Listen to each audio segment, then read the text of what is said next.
Ladies and gentlemen, again, good morning and welcome to Skyman TV, the tallest man in Black Africa. Rev.Wainaina yesterday gave a scathing attack, a very positive criticism about the government while he was at All Saint Cathedral. So the Angrican Reverend put it in black and white, and the government is very, very uncomfortable with this kind of approach. Ladies and gentlemen, before I give my critical analysis about this message by our canon, please listen to this. When politicians want to use the church to propagate their agenda, they say church and politics is one. When we become very tough on them, they say, no, you do the church things, leave politics to us. I am convinced, as a theologian, I am a politician as well.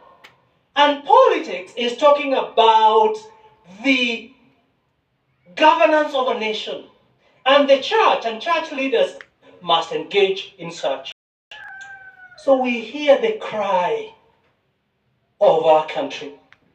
The cost of living, the depreciation of the Kenyan shilling against the dollar, which is affecting the prices of most of the commodities because we are net importers.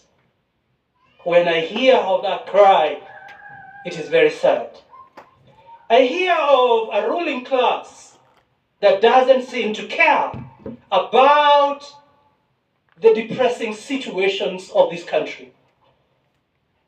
We have a weak parliament that can be used by the executive to add taxes to Kenyans. When this government was campaigning, they said they are going to reduce taxes. In fact, they were criticizing the then government, which they were part of, because of the high taxation. But today, the load of taxation is becoming heavier and heavier. And this is happening at a time when we hear of cases of grand corruption. So on one hand, you tax people. On the other one, the same government gets into scandals of corruption. For example, the edible oil. What has the government to do with edible oil? Any government project is riddled in a lot of corruption, unfortunately. And then you are told it is not fit for human consumption.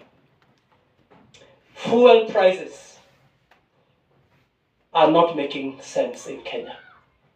If you compare with the world, the prices are going down. In Kenya, they are going higher, affecting the lives of the poor Kenyans. Most of the public resources are going into waste, unfortunately. And the controller of budget actually stated publicly, and this is information that you have, that 2.2 billion has been spent in the office of the president and State House between July and September. If you do that calculation, it means that we spend in that office 23 million per day and 1 million per hour. That cannot be sustainable. While I was away, I hear now you've moved from Kenya Power and Lightning to Kenya Power and Darkness.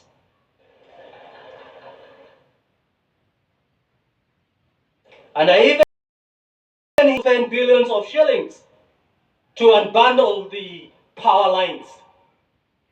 This is corruption after corruption after corruption in a government that looked very Christian. And I remember I told them not to hide in Christianity. Christianity is being men and women of integrity. You cannot use Christ to come to power, and then when you get there, you become a corrupt leader. The context in Kenya is becoming even sadder with the weakening of the opposition. While we should be having a very strong opposition by this time to check on the government it's becoming weaker and weaker, and we can't hear the voice of Parliament, but also the schemes that you see to silence people. The other day I was reading of somebody threatening Kenyans not to go to court. Kenyans have the right to go to court. And leaders should, political leaders, I wish they were hearing me, should never threaten Kenyans. They are there because we voted. And they are there as servants, not as bosses. No threats. What even saddens me now is when I hear the voice of the church being silenced. Unfortunately, the church seems to be in bed with the government. They can't challenge the government. They have become recipients of government appointments and recognitions. And that is dangerous. So corruption, if you're not careful, will permeate every part of the church. This cathedral has been known as a place of agitation. This pulpit has been used by many people in the past, archbishops and provosts, as a place of calling on the government. And that is the role that the church must engage in. This church is very central to that. The people of Israel needed a redeemer. Kenya needs redemption. Ladies and gentlemen, do you agree with the canon? Do you agree with what Wainaina is saying? Because if you ask me, I agree with him 100%. Is the church in bed with the government? We have always been saying this, ladies and gentlemen. We have seen bishops allowing politicians to use the pulpit to even campaign and even insult other leaders. The Reverend is telling us the church has a role. Actually, the church is the custodian of our morals. And one of the greatest role of the church is to call out the government when it is stealing. Because actually the government has been stealing. Taxing and stealing has been one of the agenda of this government. When you look at the same government, the government is trying to muzzle the church, but it has not been happening. The church is now waking up. The bishops are ganging up. And this is the kind of church that we want. We want the church to come out very strongly and call out the government. Tell and speak truth to the power. Because you cannot say that the people are not crying. Just as Rev.Wainaina is saying, the church, the people are crying. The fuel prices are not making any sense in this country. Yesterday we saw William Samoei Ruto trying to distort facts. And when he was actually supposed to give journalists time to ask questions, he was not giving them enough time. Again, what we are seeing is a ruling class that doesn't care. So are we going to accept this? Does Kenya need redemption? My answer is yes. The children of Israel needed somebody to redeem them. Kenyans need a redeemer. Because we have grand corruption and we have seen the president even threatening people for going to court. So I think Wainaina should come out very clearly and tell people. Let him not call that I had somebody threatening Kenyans. Let him say, I had the president threatening Kenyans, those who are going to court. I even had me myself, I had the president threatening members of parliament, those who wanted to vote against the finance bill.